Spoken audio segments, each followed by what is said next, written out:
Welcome to Module 1, Lesson 8. Today we have a lot more of that rounding going on, and for the most part it hasn't changed since Lesson 7, so if you're having trouble with rounding, go back to that lesson, please. Today the only kind of new thing happening is a problem such as the one I have posted here. We have a decimal point, a decimal number has two digits to the right of the decimal point. If rounded to the nearest tenth, the result is 13 7/10. What are all the numbers that it could be? So I set up two vertical number lines here, and my one on the left I'm going to call the minimum,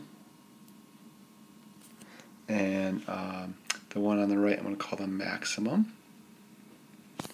And so starting with the minimum, I could round up to 13 7/10.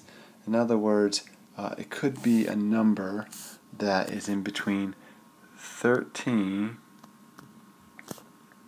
7/10 and 13 6/10, and the halfway point there is going to be 13 65/100.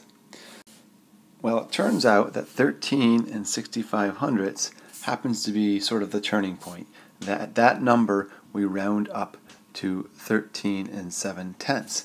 So therefore, anything greater than or equal to 13 65/100 is going to round in the direction that I want.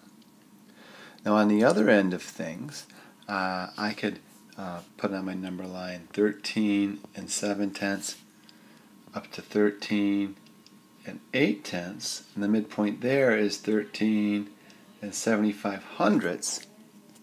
Well, in this case, anything less than 13 75/100 is going to round down. As soon as I get to 13 75/100, it's going to round up.